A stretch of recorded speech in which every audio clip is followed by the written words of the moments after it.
They mocked me when I left the orphanage homeless, until the lawyer handed me the ranch deed. The sound the heavy oak door made as it clicked shut behind me was the sound of a period at the end of a long, miserable sentence. 18 years.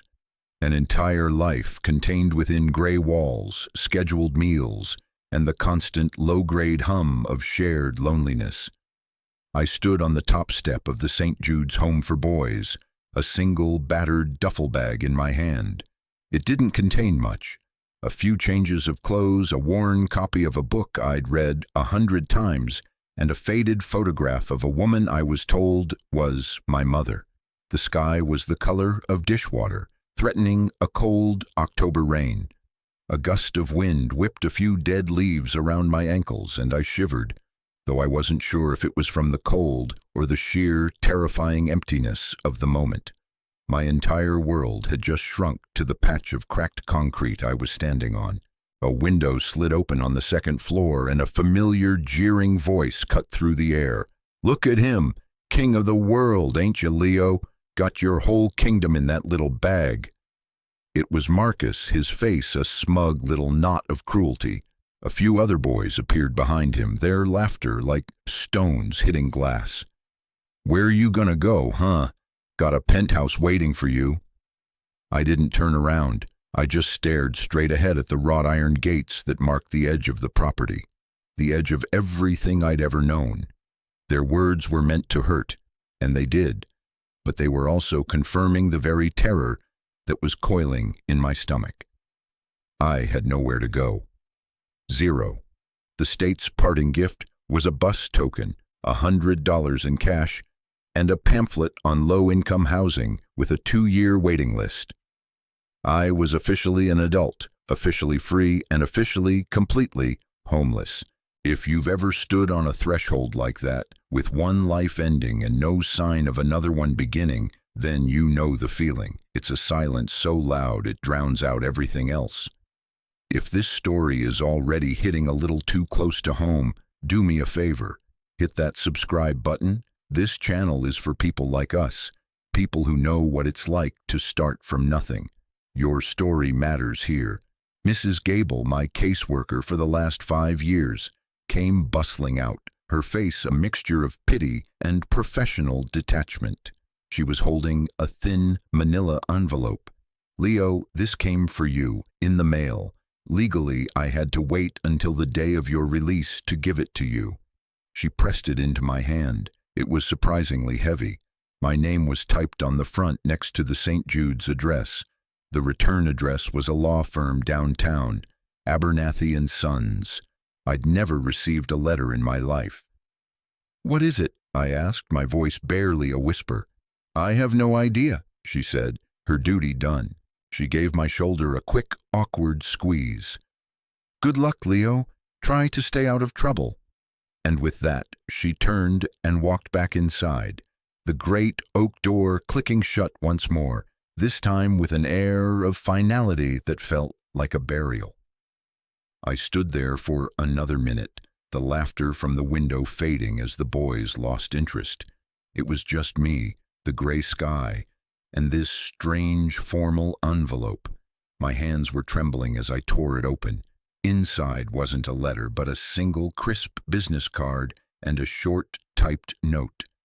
"Mr. Leo Vance, please contact our office at your earliest convenience regarding the estate of your grandfather, Thomas Vance."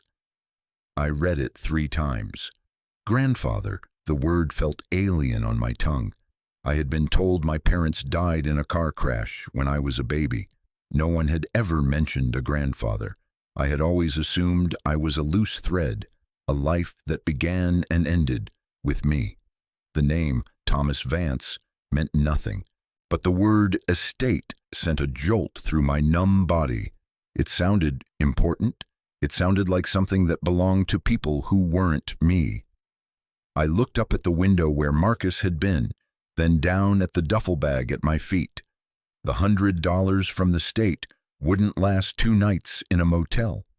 This envelope, this lawyer, was the only thing I had, the only thing standing between me and a park bench. I took a deep breath, the cold air burning my lungs, and started walking toward the bus stop, my knuckles white around the thin piece of paper that held the first question mark of my new life. The law office of Abernathy and Sons was in a part of the city I'd only ever seen on television. The buildings were made of glass and steel, scraping the underside of the perpetual gray sky. Men and women in sharp suits moved with a purpose that felt intimidating, their faces set and serious. I felt like a ghost haunting their world, my worn-out jeans and thin jacket a stark contrast to their tailored wool coats. My reflection in the revolving glass door of the lobby showed a pale, skinny kid with eyes that looked too big for his face, a kid who clearly didn't belong. I almost turned around. The urge to run, to just take my $100 and disappear into the anonymity of the streets, was overwhelming. But the memory of Marcus's taunts, of the finality in that closing door, pushed me forward. I had nothing to lose by walking in, and everything to lose by walking away.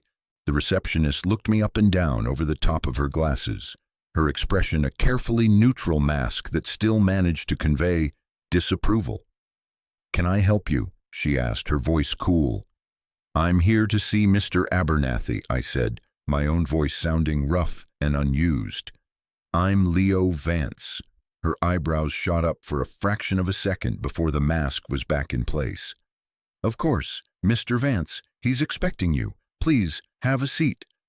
The way she said Mr. Vance felt like she was trying on a word that didn't fit. I sat on the edge of a leather chair that probably cost more than everything I owned. The silence in the waiting room was thick and heavy, punctuated only by the soft click of the receptionist's keyboard.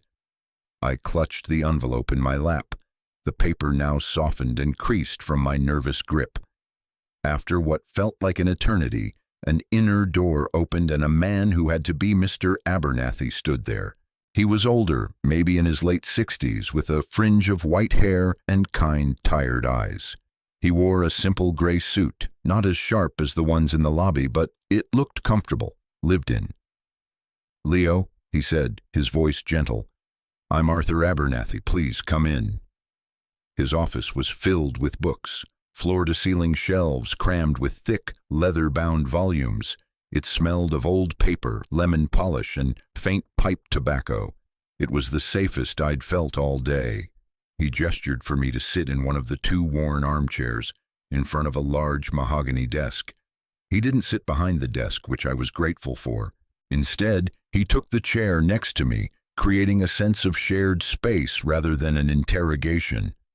"Thank you for coming," he began, leaning forward slightly. "I know this must all be very confusing for you." I just nodded, unable to find my voice. "I was your grandfather's lawyer," he continued, "and his friend, for over 40 years. He passed away 2 months ago, Leo." The news should have meant something, but it was like hearing about the death of a stranger in a foreign country, a faint, hollow echo of sadness for a man I never knew. "I'm sorry," I managed to say. "He was a good man," Abernathy said, a sad smile touching his lips. "A stubborn, principled, and very private man, which brings us to why you're here. Leo, your grandfather, Thomas, left you everything he had." My heart started to pound against my ribs. Everything. The word hung in the air, shimmering with possibility. I thought of the suits in the lobby, the towering buildings, this expensive office. Was I rich? Was this one of those fairy tale moments where the orphan discovers he's a secret prince? For a single, dizzying second, I let myself believe it. Abernathy seemed to read my mind. He reached over to his desk and picked up a thick, leather-bound folder. He opened it and pulled out a single, folded document. "He didn't have much in the way of money, I'm afraid," he said softly, and my fantasy world crashed back to earth. He lived a simple life. Most of what he earned he put back into one thing, his true legacy. He unfolded the document and laid it on the small table between us. It was a deed. The paper was thick, the text formal and filled with legal jargon. but two words stood out, typed in clear black ink: Blackwood Ranch.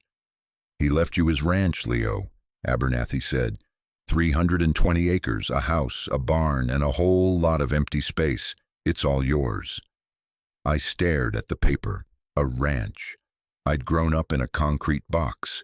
The only grass I knew was the manicured off-limits lawn in front of St. Jude's. The only animals I knew were the pigeons that perched on the windowsills. What in the world was I supposed to do with a ranch? I don't understand," I stammered. "Why me? I never even met him." Abernathy sighed, a long, weary sound. "That's a complicated question, son. Your grandfather's life had its share of hardship. He made choices, difficult choices he believed were for the best, even if they caused pain. He asked me to give you this as well." He handed me another envelope, this one old and yellowed with age. My name was written on the front, not typed, but in a shaky yet elegant cursive. "He wrote this for you years ago," Abernathy explained. "He wanted you to read it when you were standing on the ranch's soil, not before." He then slid a small, heavy object across the table. It was an old iron key, ornate and rusted, the key to the front door. My mind was reeling. A ranch, a letter, a key. It was too much. It felt less like an inheritance and more like a puzzle I didn't have the pieces for. "There's one more thing you need to know," Abernathy said, his tone shifting, becoming more serious. "The ranch, it has some problems. There are significant back taxes owed, several years' worth, and the property has fallen into disrepair since Thomas's health declined." My brief flicker of hope guttered and died. Of course, there was always a catch. "So, I own a place I can't afford to keep?" "Potentially," he admitted. "The taxes amount to just over $22,000. You have 90 days to pay them, or the county will seize the property and auction it off." $22,000. He might as well have said 22 million. It was an impossible number. The $100 in my pocket felt like a joke. "However," Abernathy added, seeing the despair on my face, "there is an interested party. A development corporation, Westwind Holdings, has had a standing offer on the land for years. They've already contacted me since Thomas's passing. They're willing to pay a significant amount, more than enough to cover the taxes and leave you with a very, very comfortable start in life." The offer was a life raft, a clean slate. I could sell the land, take the money, and never have to worry about a park bench or a homeless shelter again. I could get an apartment, go to school, be a normal person. It was the smart choice. The only choice, really. "Why would they want some rundown ranch so badly?" I asked, a sliver of suspicion cutting through my confusion. "They've been buying up land in that valley for a decade," Abernathy said, his expression unreadable. "They want to build a luxury resort and golf course. Your grandfather's property is the last major piece they need. He refused to sell. For years, he refused." He looked at me then, his gaze direct and heavy. "The choice is yours, Leo. You can take the easy path and sell. No one would blame you. Or you can go out there, see the place for yourself, read your grandfather's letter, and decide what this inheritance really means. I've taken the liberty of purchasing a bus ticket for you. It leaves in 2 hours." He slid the ticket across the table. The destination was a town I'd never heard of, Jasper Creek. "The ranch is about 5 miles outside of town. A man named Hank runs the general store. He can give you a ride. I've already called him." It was all happening so fast. He was presenting me with a life I never knew I had, a problem I couldn't solve, and a choice I didn't feel equipped to make. Sell and be safe. Or go and... what? Find answers? Inherit a debt-ridden piece of land I knew nothing about? I looked down at the iron key in my palm. It was cold and heavy, a key to a home I'd never seen. a home that might not even be mine for long. Against all logic, against every instinct for self-preservation I'd learned at St. Jude's, I picked it up. "I'll go," I said. The bus ride to Jasper Creek was like a journey to another planet. For hours, the familiar landscape of the city, its concrete towers, its tangled highways, its relentless grayness, slowly gave way to something else. First came the sprawling suburbs, then smaller towns, and finally the land itself began to open up. The world outside my window grew wider, greener. I saw hills that rolled like sleeping animals and trees that stood in dense, silent armies. It was beautiful, but it was also intimidating. The sheer scale of it made me feel smaller than I already did. My whole life had been lived within fences, within walls. This endless space felt like it could swallow a person whole. I spent most of the ride with my forehead pressed against the cool glass, replaying my conversation with Mr. Abernathy, a grandfather, a ranch, a massive debt, an offer from a faceless corporation, and a letter. I kept the old, yellowed envelope in the inside pocket of my jacket, my hand resting over it as if I could absorb its contents through touch. It was the only tangible link to a family I was just now discovering. Who was Thomas Vance? Why did he abandon me to the system, only to leave me his most prized possession? Was it a gift, or was it a burden, a punishment? The other passengers on the bus were a quiet bunch.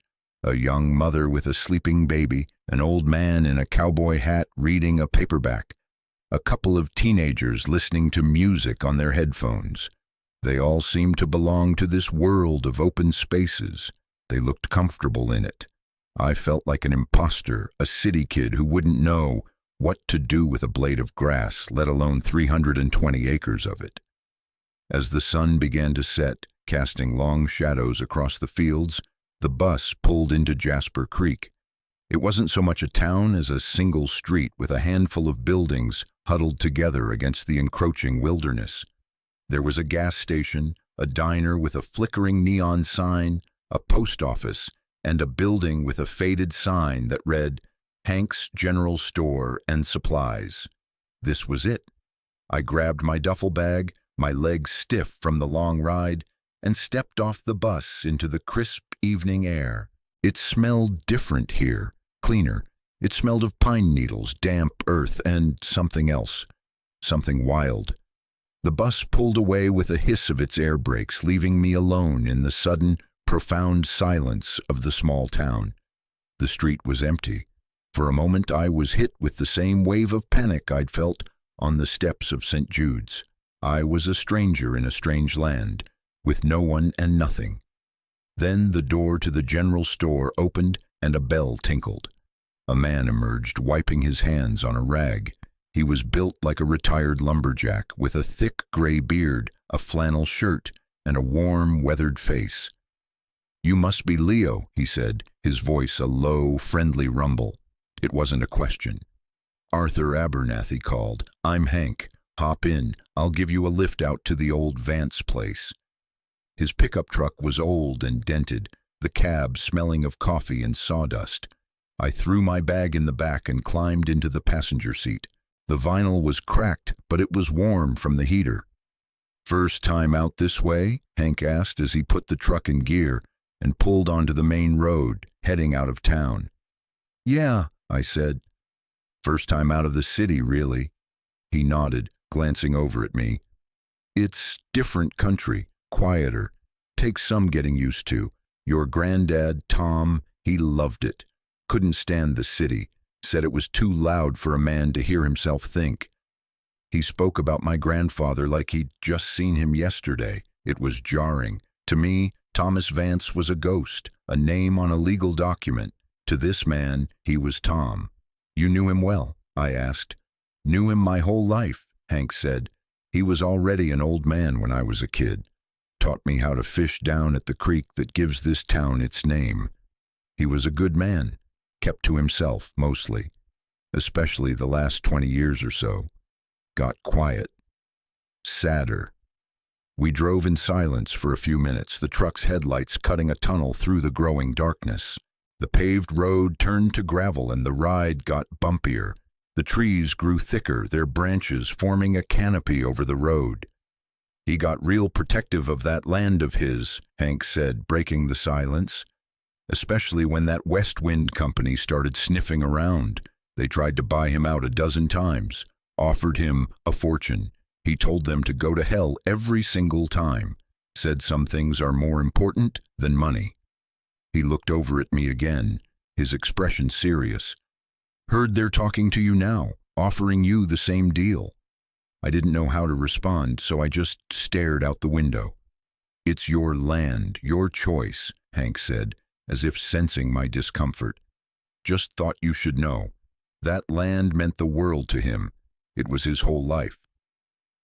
Finally, he slowed the truck and turned onto an even smaller, unpaved track, barely visible between two old stone pillars. A rusted wrought iron archway overhead once spelled out Blackwood Ranch, but most of the letters had fallen off. We drove for another quarter-mile, the truck jostling in deep ruts. And then I saw it. The house was a silhouette against the last light of the evening sky. It was a simple two-story farmhouse with a long porch and a steeply pitched roof. Even in the gloom, I could see it was in bad shape. The paint was peeling, some of the windows were boarded up, and the porch roof sagged dangerously on one end. To the left stood the dark, hulking shape of a massive barn. Hank pulled the truck to a stop in the overgrown yard. He killed the engine, and the silence that rushed in was absolute. It was a living silence filled with the hum of insects and the rustle of wind in the tall grass. It was the quietest place I had ever been. "Well," Hank said softly, "this is it, home." The word hung in the air just as it had in Abernathy's office. Home. I looked at the dark, dilapidated house, and I didn't feel at home. I felt like a trespasser on someone else's history, in someone else's life. I got out of the truck and grabbed my bag. "Thanks for the ride, Hank." "No trouble," he said. "Listen, kid, there's no power on, and the water pump's probably shot. There's a well out back with a hand crank. Should be good to drink. I put a box of supplies on the porch for you. Lantern, water, some canned food. Enough for a couple of days. You'll find my number on the box. Call me if you need anything. Anything at all." I was stunned by his kindness. Thank you. I don't know how to repay you." He just waved a hand. "Tom was my friend. That's payment enough. You get yourself settled, and maybe you give this place a chance before you make any decisions." He started the truck, gave me a final nod, and drove away, his taillights, two small red eyes disappearing down the dark lane, leaving me completely and utterly alone in the vast, silent dark of Blackwood Ranch.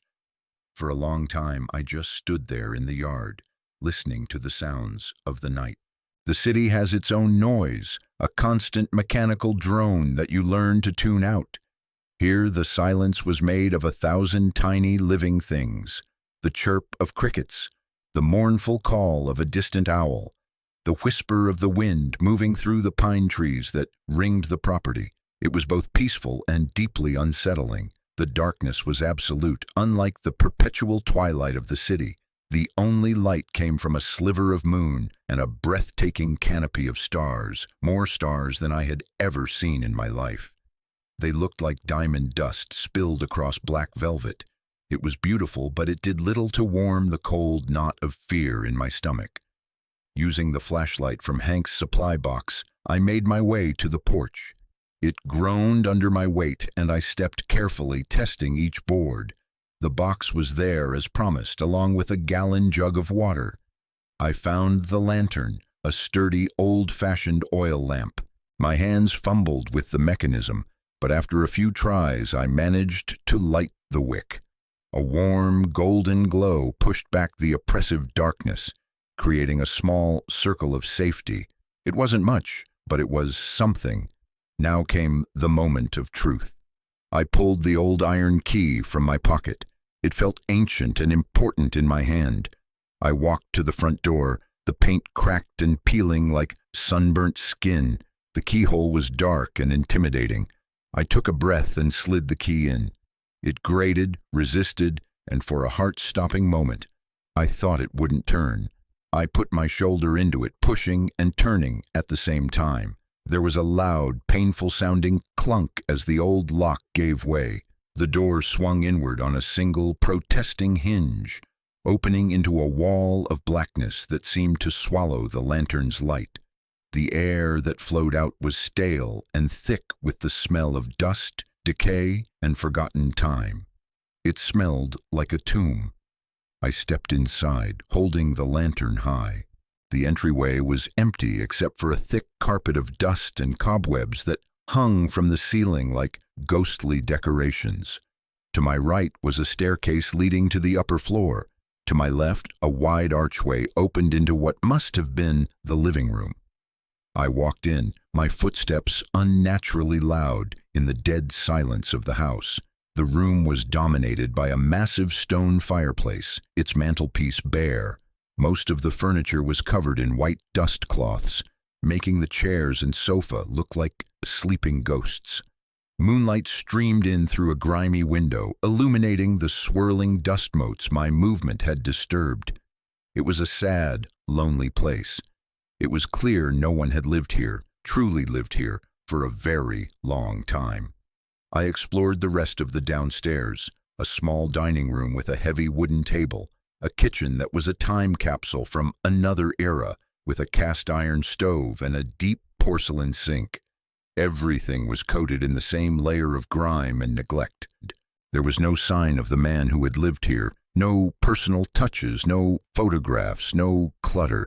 It felt like a house that had its memory erased. Defeated and overwhelmed, I went back to the living room and sat down on one of the dust-covered chairs. The loneliness of the place was crushing. What was I doing here? This wasn't a home. It was a ruin. The smart thing to do was to call Hank in the morning, get a ride back to town, and call Mr. Abernathy to tell him I would take the developer's offer.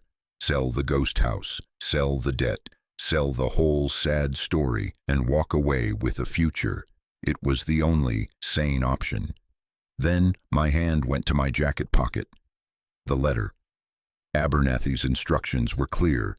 Read it on the ranch's soil. I was here. It was time. With trembling fingers, I pulled out the yellowed envelope. I broke the brittle wax seal and unfolded the single sheet of paper inside. The handwriting was the same as on the envelope, shaky but clear. The date at the top of the page was from 10 years ago. He had written this, knowing he might not be around to see me read it. I held it closer to the lantern's light and began to read. "My dearest Leo," it began. The words hit me like a physical blow. No one had ever called me that. "If you are reading this, then I am gone and you have come home. I know you have questions, more questions than one old man can answer in a single letter. I know you must hate me for the life you've had. You have every right. I want you to know that not a day has gone by in 18 years that I have not thought of you, that I have not grieved for the life we should have had together." The words on the page started to blur as my eyes filled with tears. I wiped them away angrily and kept reading. "When your parents died, I was lost. My son, your father, was my whole world. Your mother was the daughter I never had. Losing them broke something inside of me. I looked at you, a tiny, perfect baby, and all I could see was their ghosts. I was drowning in grief, and I was terrified I would pull you down with me. I was an old man, set in my ways, living on this isolated ranch. I didn't think I had it in me to raise a child right. I thought the system, for all its faults, could give you a stability I couldn't. It was the greatest mistake of my life, a coward's choice. I have regretted it every single day since." I had to stop. I put the letter down, my chest tight, a sob caught in my throat. All my life I had believed I was abandoned because I was unwanted, a piece of baggage left behind. But this letter told a different story. A story of a man broken by grief, making a terrible self-admitted mistake. It didn't excuse it, not entirely, but it changed the shape of my own history. After a few minutes, I picked up the letter again. I left you this ranch not as a burden, but as a chance for you to have something that is yours, something no one can ever take away. This land has been in our family for 5 generations. It has roots. I hope you can find your own roots here. But this house is just wood and stone. The real inheritance isn't the property, Leo. It's a truth I couldn't protect you from, so I tried to hide you from it instead. Another mistake. The answers you need are not in this letter. They are in my workshop, in the barn. There is a steel lockbox hidden beneath the floorboards, under my old workbench. The combination is your birthday, the day my life changed forever. Go there, find it, and please try to forgive an old fool who loved you more than he knew how to show. The letter ended there, signed simply, your grandfather, Thomas. I sat in the silent, dusty house, the old papers shaking in my hands. The story I had told myself about my life, the story of an unwanted orphan, had just been torn to pieces. I had a history, I had a family, I had a grandfather who had loved me, however imperfectly, and he had left me a task, a mystery to solve. The weariness I had felt just moments before was gone, replaced by a surge of adrenaline, of purpose. The thought of selling, of walking away, vanished from my mind. I had to know what was in that box. I stood up, grabbed the lantern, and walked out of the house, leaving the front door swinging open behind me. The barn was even more imposing up close, its dark shape looming against the starry sky. The huge double doors were held shut by a thick wooden beam. It took all my strength to lift it out of its brackets. The doors groaned open, revealing an even deeper darkness inside. The air was thick with the smell of hay, old leather, and engine oil. I stepped in, the lantern light pushing back the shadows, revealing a cavernous space. Old, rusted farm equipment sat like sleeping iron dinosaurs. Stalls lined one wall, empty for decades. In the far corner, sectioned off by a wooden partition, was the workshop. It was cluttered but organized. Tools hung in neat rows on the walls. Jars of nails and screws lined the shelves. And in the center stood a heavy, scarred wooden workbench. This was his space. This was where he had spent his time. I felt a sense of connection to him here that I hadn't felt in the house. I ran my hand over the scarred surface of the bench, imagining his hands doing the same. Then I knelt down, holding the lantern low. The floor was made of thick wooden planks. I looked under the workbench and saw it. One of the boards had fainter nail marks than the others. It had been pulled up before. I didn't have a crowbar, but I found a heavy-duty screwdriver and used it to pry at the edge of the board. The old wood groaned and splintered, but finally it came loose. I pulled it up and shined the light into the dark space beneath. And there it was, a small steel lockbox, just as he'd said. It was cold and heavy. I lifted it out and placed it on the workbench. My heart was hammering. The front had a simple 3-number combination dial. My birthday. I knew it from my file at St. Jude's. August 14th, 814. I carefully turned the dials, the clicks sounding like gunshots in the silent barn. 814. I pulled on the latch. It clicked open. I lifted the lid, not knowing what I would find. Secrets, truth, a life I was never meant to have. The contents of the box would change everything. Inside the box there was no money, no hidden treasure, at least not the kind I might have imagined. It was filled with paper, old, carefully organized documents, newspaper clippings yellowed with age, and another thicker envelope with my name on it. I reached for the envelope first, my fingers tracing the familiar, shaky script. This letter was much longer than the first. I sat down on an old wooden stool, pulled the pages out, and began to read, the lantern on the workbench casting a warm, steady glow. "Leo," it started, "if you found this, you found the heart of the matter. I'm sorry for sending you on a treasure hunt, but some things have to be understood in their proper place. And this barn, this workshop, this is where I did my fighting. I hope by now you understand that I didn't abandon you out of malice. I did it out of a misguided, cowardly fear. I need you to know what I was afraid of. It wasn't just raising a child alone. I was afraid of what this land demands." The letter went on to explain the history of Blackwood Ranch. It had been a prosperous cattle ranch for generations, but as the world changed, small family farms were squeezed out.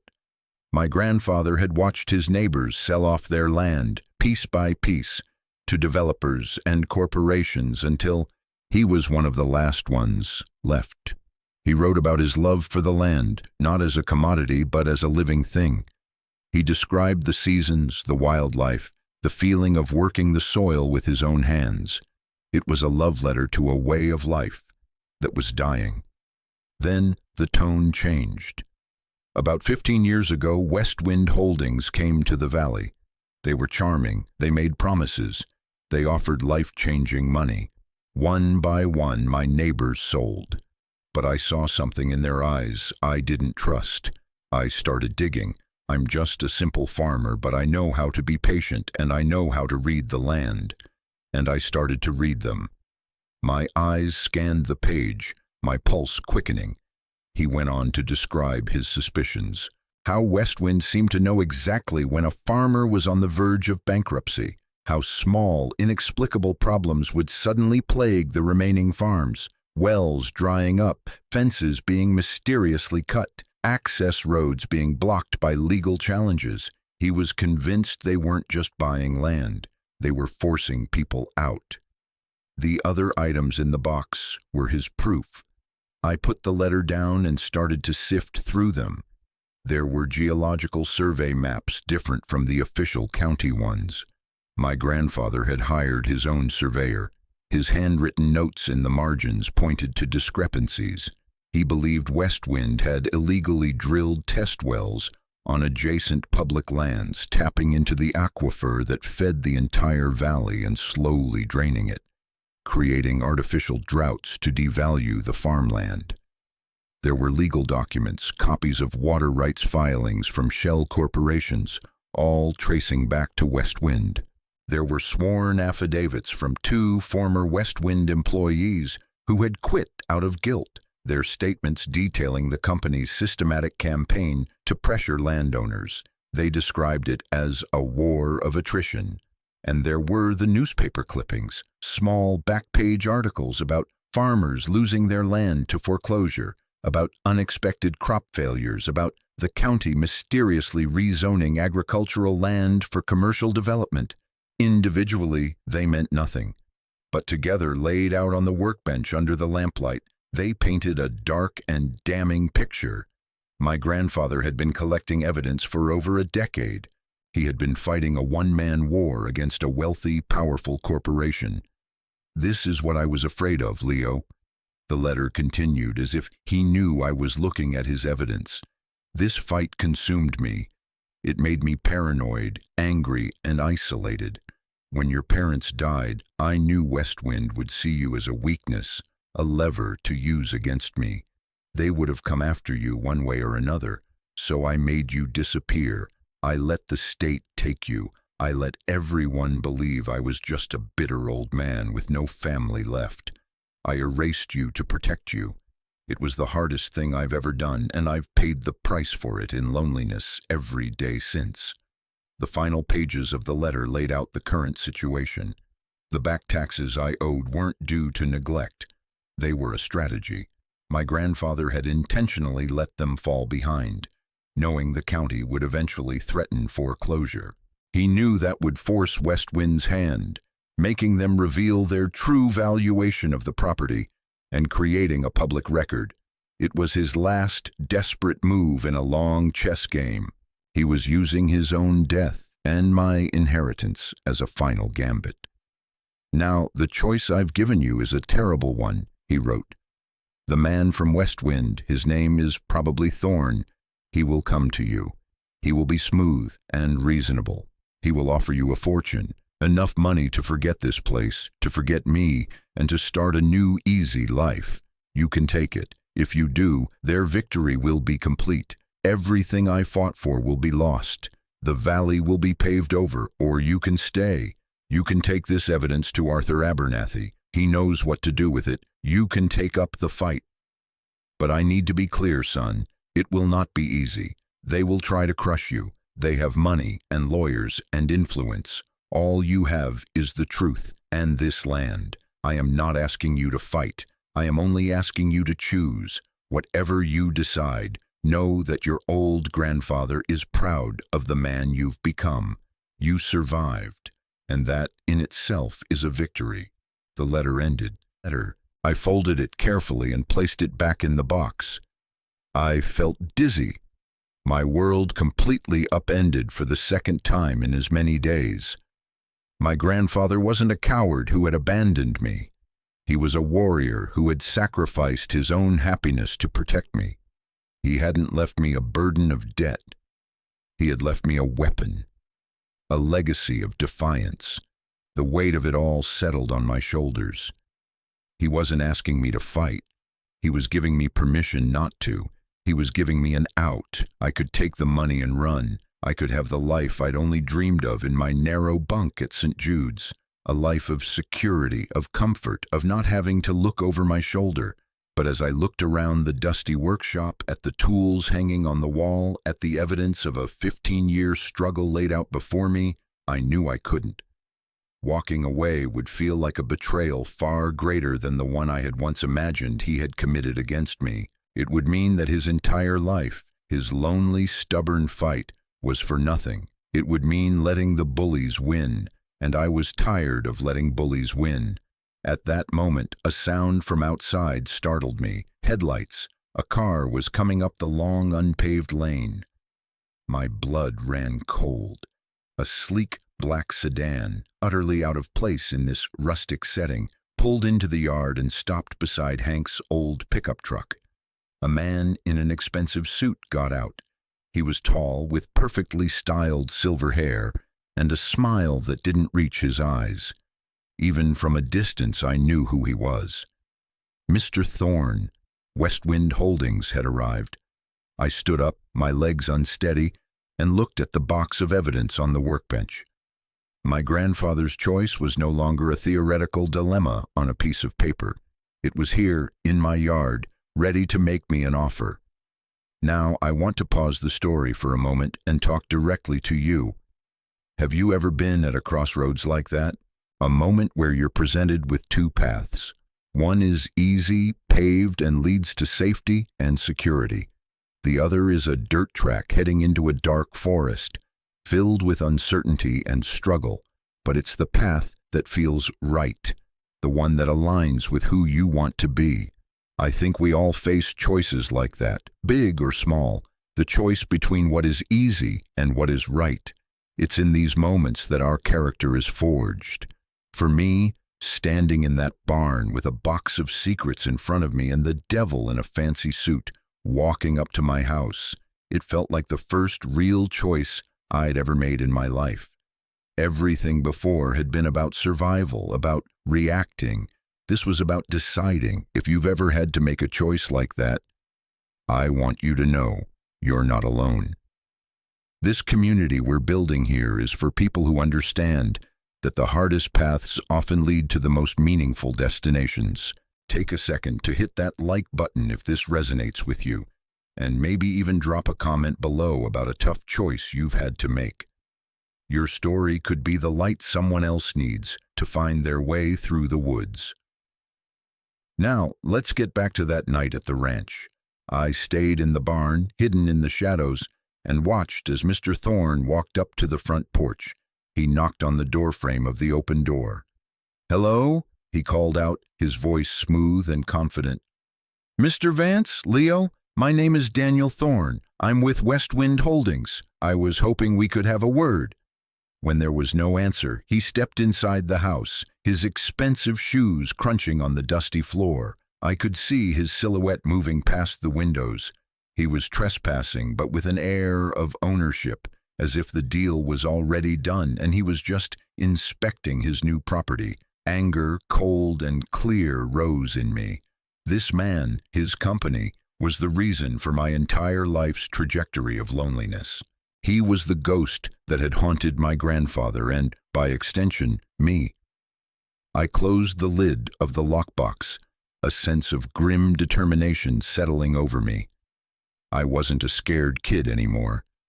I was the owner of Blackwood Ranch, and it was time I started acting like it. I picked up the lantern and walked out of the barn, my boots making a steady, deliberate crunch on the gravel path. Thorne heard me and came back out onto the porch, his face illuminated by my lantern. His professional smile faltered for a second when he saw me, perhaps surprised by my sudden appearance from the darkness. "Mr. Vance, I presume," he said, recovering quickly. "Daniel Thorne. It's a pleasure to finally meet you. I was a great admirer of your grandfather, you know, a man of principle." The hypocrisy of his words was breathtaking. "I'm sure you were," I said, my voice flat. I stopped at the bottom of the porch steps, forcing him to look down at me. For the first time in my life, I felt like I had the high ground, even though I was standing lower. "It's late, Mr. Thorne. What do you want?" His smile tightened. "Straight to business, I like that. Your lawyer, Mr. Abernathy, has probably informed you of our long-standing interest in this property. We're prepared to make you a very generous offer, one that would solve all your immediate financial problems and set you up for life." He named a number. It was an astronomical figure, more money than I could even comprehend. It was a number designed to shock and awe, to make any other choice seem insane. "We'll pay off the back taxes directly," he continued, and the rest is yours. Wire transfer. The full amount in your account within 24 hours of you signing the papers. You could walk away from all this, he gestured at the dilapidated house, and never look back. A fresh start. It's what you deserve.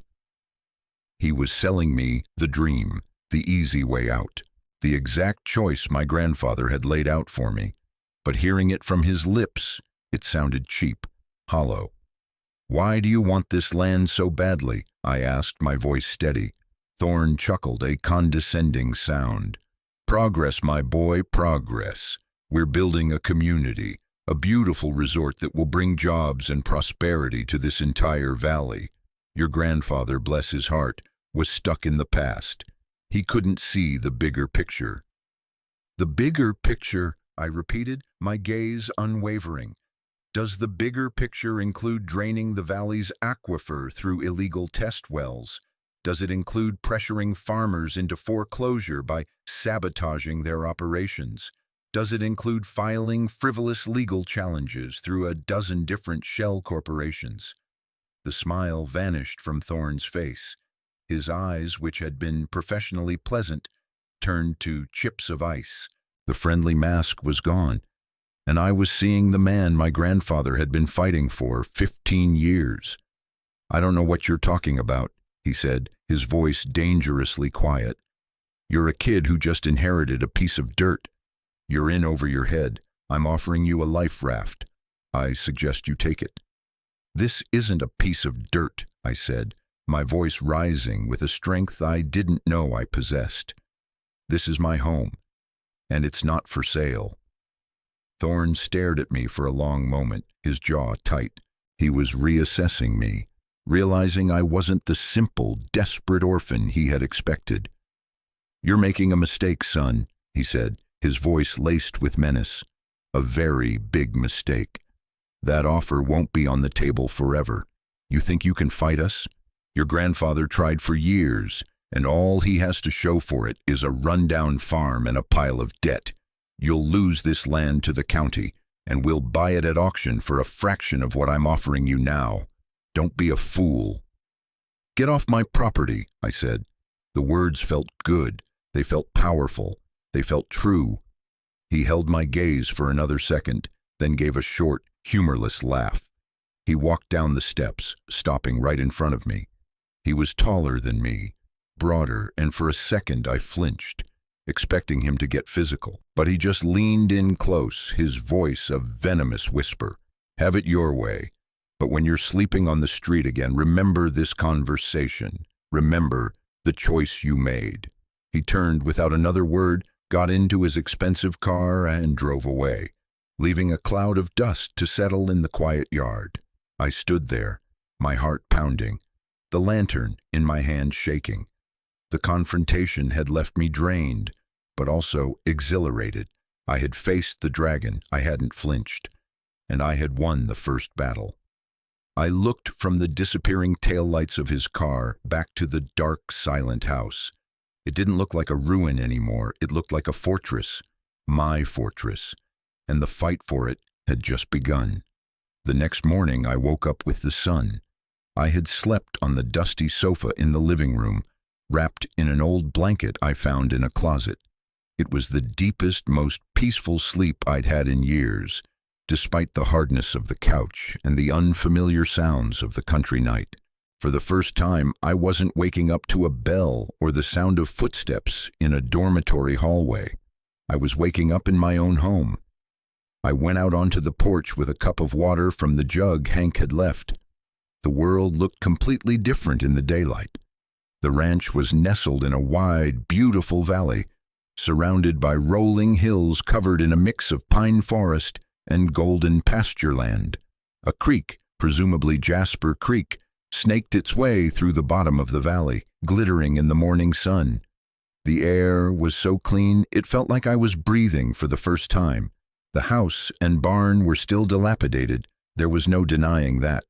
The scale of the work needed was overwhelming, but for the first time I saw past the decay. I saw the strong bones of the place. I saw the potential. I saw what my grandfather had fought so hard to protect. My first call was to Hank. I used the old rotary phone in the kitchen, which to my surprise still had a dial tone.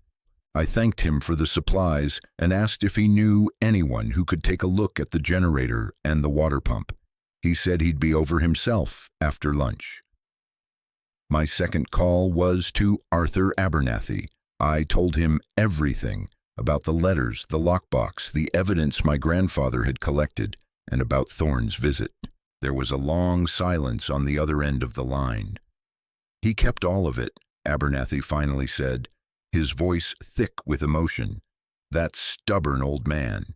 He never told me the extent of what he'd found. Leo, this changes things. This isn't just a property dispute anymore. This is evidence of corporate fraud, conspiracy, potential environmental crimes. This is serious." "What do we do?" I asked. "You do nothing for now," he said firmly. "Don't talk to anyone else about that box. I'm going to make some calls. I have a friend at the state's Environmental Protection Agency and another who is an investigative journalist. We need to handle this carefully. West Wind has deep pockets and an army of lawyers. A direct assault is what they'd expect. We need to be smarter." He told me to sit tight and wait for his call. Before he hung up, he said, "Leo, your grandfather would be immensely proud of you." His words were a balm to the lingering fear for my confrontation with Thorne. I spent the rest of the morning exploring. I walked the property line, following a sagging barbed wire fence. The 320 acres felt impossibly vast. I walked through fields of tall, dry grass, through groves of aspen trees with white bark like bone, and down to the creek where the water ran cold and clear over smooth stones. This was all mine. The thought was staggering, but it wasn't a feeling of greedy ownership. It was a feeling of responsibility. I was a caretaker, a guardian, just like my grandfather had been. Hank arrived in his pickup truck around noon, a toolbox rattling in the back. He was a man who knew his way around machinery. Within an hour, he had the old diesel generator in the shed sputtering to life. With a flick of a switch in the kitchen, the lights in the house flickered on for the first time in years. An hour after that, He had the water pump primed and running. I turned on the tap in the kitchen sink, and after a few seconds of sputtering and groaning, water, rusty at first, then clear, gushed out. It felt like a miracle. "You've got a good well," Hank said, wiping grease from his hands. "Deep. Hasn't failed in the 50 years I've known this place." His words were a quiet confirmation of my grandfather's suspicions. While the other farms in the valley had wells that were drying up, the deep Vance well was still strong. "Thank you, Hank," I said, meaning it more than I could express. "I want to pay you for your time." He shook his head. "Don't worry about it. Consider it a welcome to the neighborhood. Besides," he added, a twinkle in his eye, "I saw that fancy car leaving here late last night. Figured you might have told Mr. Thorne to take a long walk off a short pier. Helping you out is a pleasure." He told me that word had already gotten around town that Tom Vance's grandson had arrived and was staying at the ranch. "People are curious," he said, "and they're hopeful. A lot of folks around here miss the way things used to be before West Wind showed up." In the days that followed, I fell into a routine. I started cleaning the house, one room at a time.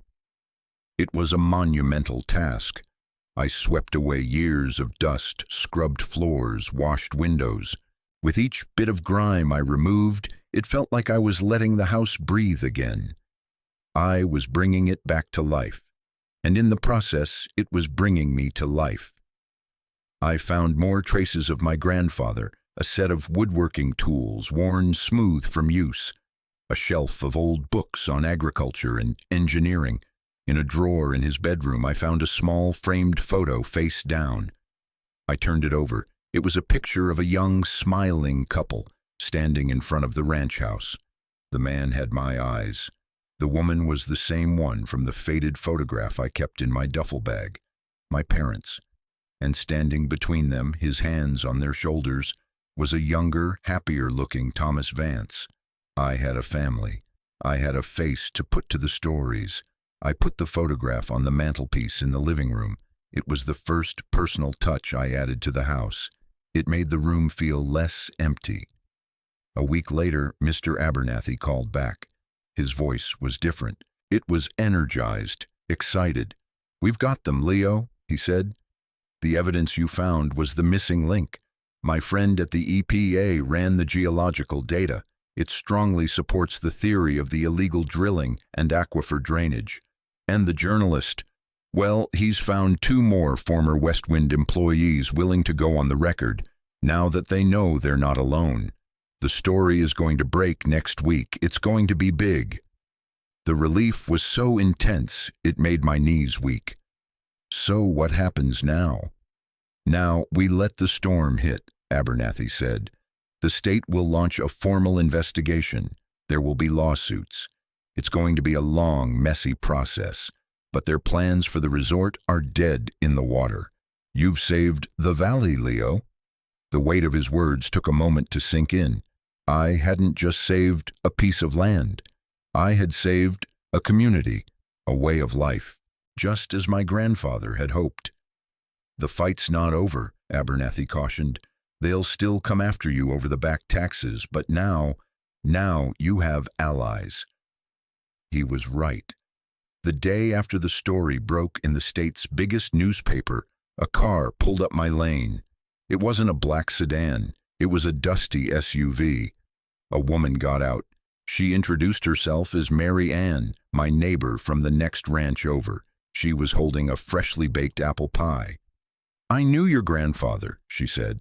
"He was a good man. We all thought he was crazy, fighting West Wind all alone. Turns out he was the only sane one among us.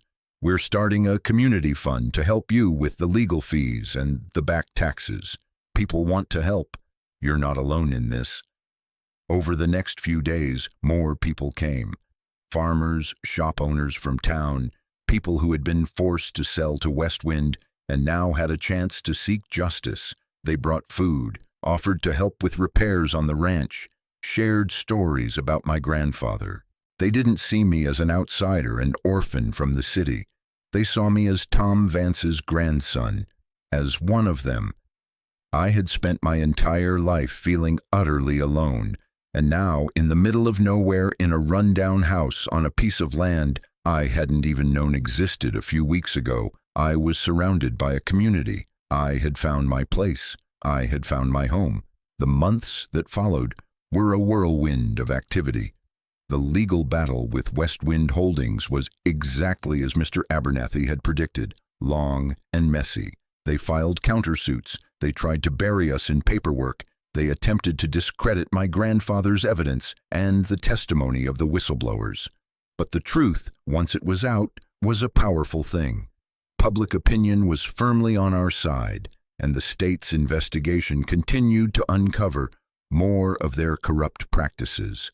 The community fund Mary Ann had started grew beyond our wildest expectations. Donations poured in not just from Jasper Creek, but from all over the state, from people who were tired of seeing big corporations bully small communities. With Abernathy's guidance, we used the money to hire the best environmental lawyers in the state.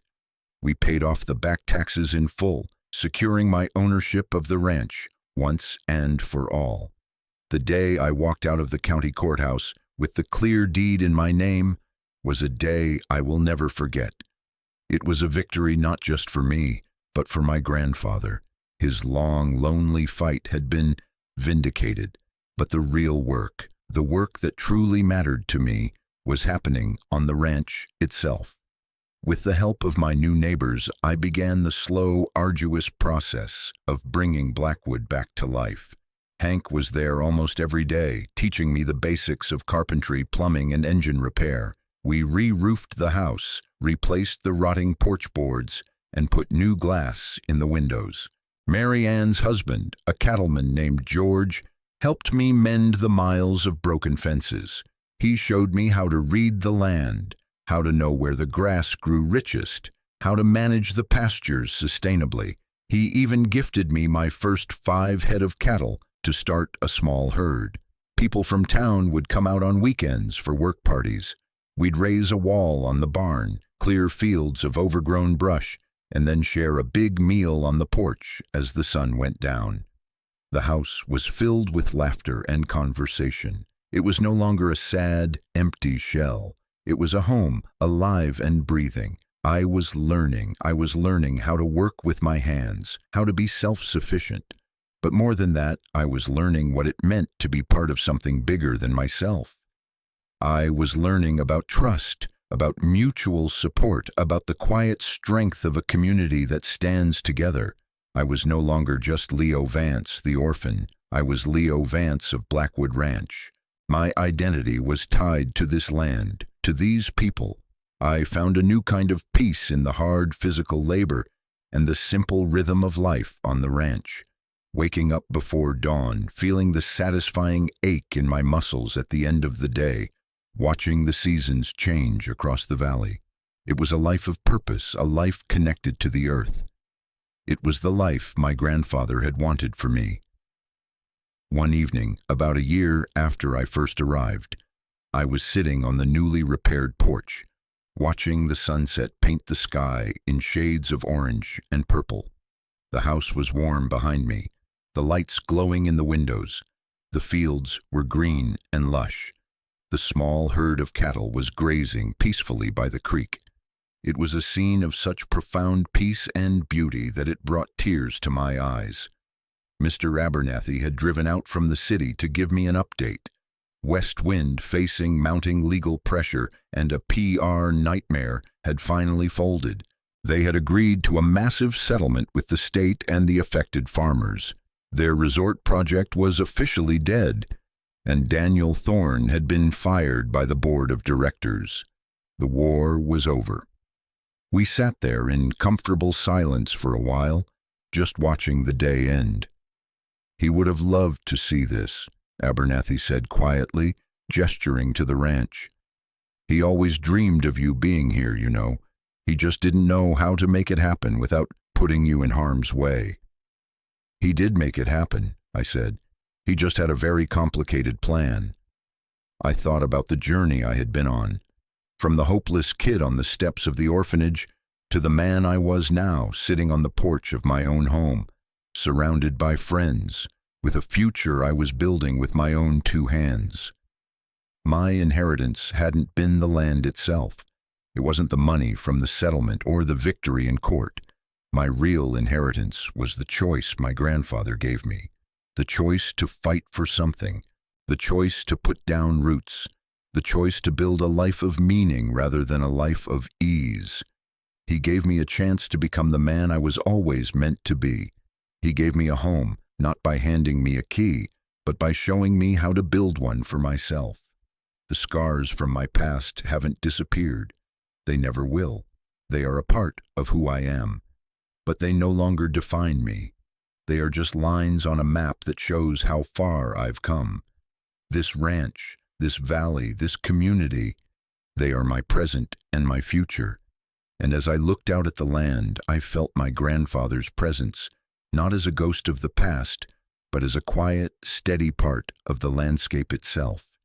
He was in the rustle of the wind through the pines, in the solid feel of the earth beneath my feet, in the enduring strength of the old farmhouse. He was home, and so was I. So what's the lesson in all of this? For me, it's that home isn't always a place you are given.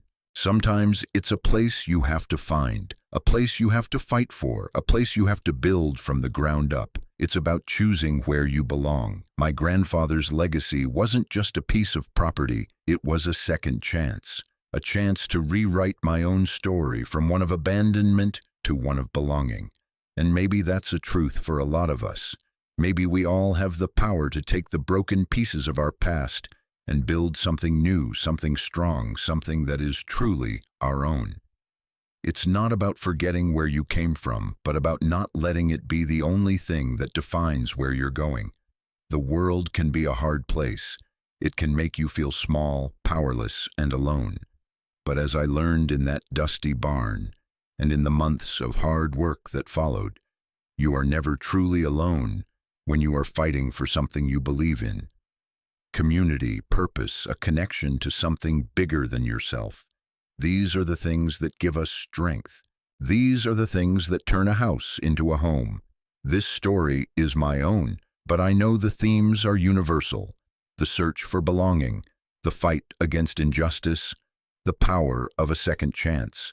If any part of this journey resonated with you, if it stirred something in your own heart, then I want to ask you to become a part of this community. Subscribe to this channel because we're going to be sharing more stories like this. Stories of resilience, of hope, and of the incredible strength of the human spirit. And I want to hear from you. In the comments below, tell me, what does the word home mean to you? Is it a place, a person, a feeling? Is it something you have or something you are still searching for? There are no right or wrong answers. Your story, your perspective, it matters. It's part of the larger story we are all writing together. Thank you for listening. Thank you for being here.